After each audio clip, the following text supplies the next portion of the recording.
Parehas na akong babae. Dalawang bata.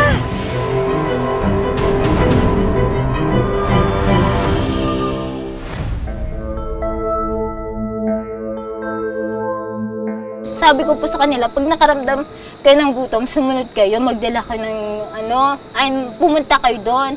Tapos, minsan po, pag napunta, may dalang gulay. Opo. Yung malunggay nga po. Mula nga sa kanilang bahay ay dumiretso nga yung magkapatid dito sa mismong kalsadang ito patungo dapat sa isang palengke kung saan nagtitinda ang kanilang ina. Ang layo nito mula sa kanilang bahay papunta sa palengke ay may distansyang 3 hanggang 4 na kilometro. Tin! Ate, pagod na ako. Sandali na lang. Muna tayo. Sandali na lang, malapit na rin tayo, Tin eh. Pagod na ako eh.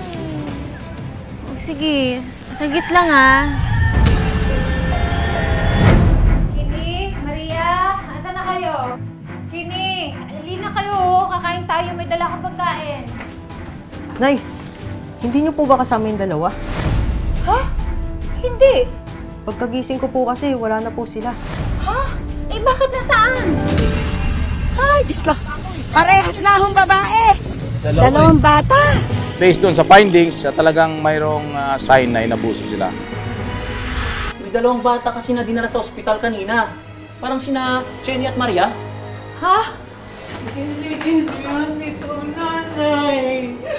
Anong nangyari? Bakit naging ganito? Sino ang nasa likod ng kalulos-lulos na sinapit ng dalawang paslit?